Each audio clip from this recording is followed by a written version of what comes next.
Il Pontedecimo per tenere salda la propria leadership in classifica, la Genovese per ottenere i primi 3 punti stagionali. Dopo l'obbligata sosta per la drammatica alluvione che ha messo in ginocchio Genova, il campionato di prima categoria Girone C riparte dal big match del Grondona. Neanche 2 giri di lancetta sul cronometro e da un piazzato intercettato di Bernardeschi parte il contropiede della Genovese, imbastito da Gelonu, rifinito da Criscuolo e concluso da Lipani, murato dal riflesso di Rivera che fa subito salire in temperatura i guantoni. Al quarto d'ora invece il dirimpettaio del numero 1 del Pontedecimo, Fiore, a lavorare di Lima per smussare in corner il diagonale angolatissimo di Pili.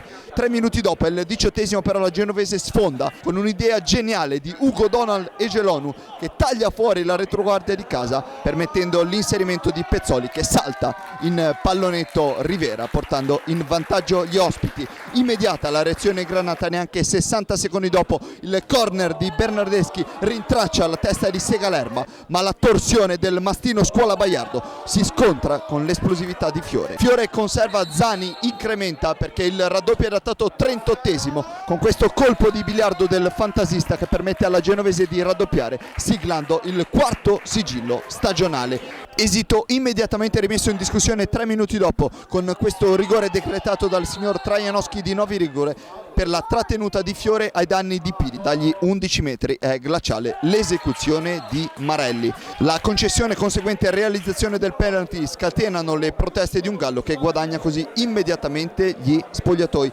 Al primo dei 4 minuti di recupero concessi, Fiore deve smanacciare la spingardata di Marelli in corner, sulla cui battuta di Bernardeschi svetta indisturbato Deodato che schiaccia nell'angolo basso la palla del 2-2 come 2 settimane fa su una palla inattiva griffata a Bernardeschi. Il film della ripresa, filmata e montata da Andrea Giannotti, riparte dal quarto d'ora con la conclusione di Gullone contratta da Zunino sulla parte superiore della traversa. Sul corner ancora di Bernardeschi incorna, manco a dirlo, Deodato, ma Fiore compie un capolavoro. Poi una lunga fase di stallo interrotta al minuto 43 dall'espulsione per proteste di Pili. Sembra non esserci più nulla da notare sul taccuino, ma al primo minuto di recupero si concretizza l'incredibile sorpasso del Pontedecimo con il piazzato da posizione defilata di Bernardeschi che scova la testa di Marco Rebola incornata nel 7 alla sinistra di Fiore. Impossibile per il